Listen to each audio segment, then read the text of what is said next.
Level playing ही चल रहा है। ऐसे में ये और इनके घटक दल खाता तक खोल लें, ये भी बहुत बड़ी उपलब्धि इन लोग के लिए होगी। एलजेपीआर के राष्ट्रीय अध्यक्ष चिराग पासवान ने इंडिया गठबंधन पर जमकर निशाना साधा है। आपको बताते चले कि 2024 के पहले चरण का मतदान तो हो गया, अब दूसरे चरण की तैयारी में तमाम जो नेता है लगे हुए।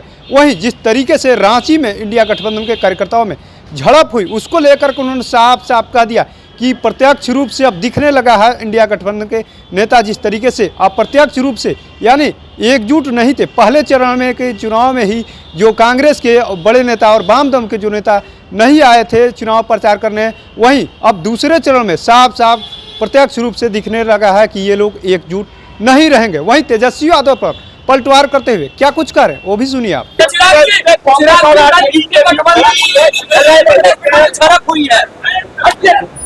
तो भाई ये झड़प तो कल प्रत्यक्ष रूप से देखने को मिली है, पर अप्रत्यक्ष रूप से भी लगातार ये झड़प होती रही है। ये झड़प का सबसे खूबसूरत उदाहरण पहले चरण का चुनाव रहा है।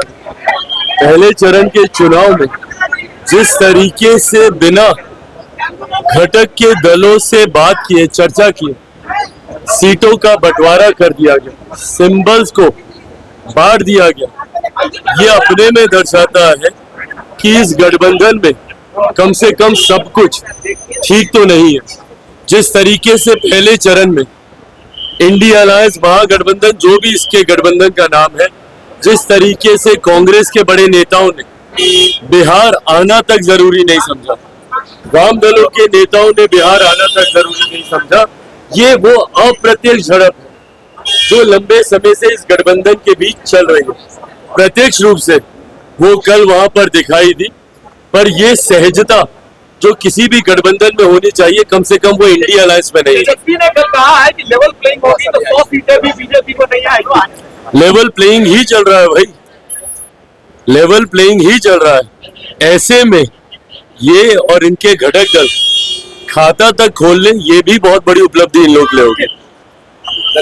तो आपने सुना किस तरीके से तेजस्वी यादव के प्लेइंग लेवल के वाले बयान को लेकर को जिस तरीके से तेजस्वी यादव ने कहा है कि 100 सीट से भी कम आएगी, उसको लेकर उन्होंने कह दिया कि इन लोगों का खाता भी खुल जाए तो इन लोगों के लिए बड़ी उपलब्धि होगी। अब देखना दिलचस्प होगा कि लगातार जो है इंडिया गठबंधन की तरफ से तेजस्वी यादव मोर्चा संभाले हुआ, वहीं इंडिया गठबंधन की तरफ से कांग्रेस के नेता भी मैदान में दूसरे चरण में आ गए हैं, बिहार दौरे पर लगातार आ रहे हैं। वहीं वाम दल ने भी मोर्चा संभाला।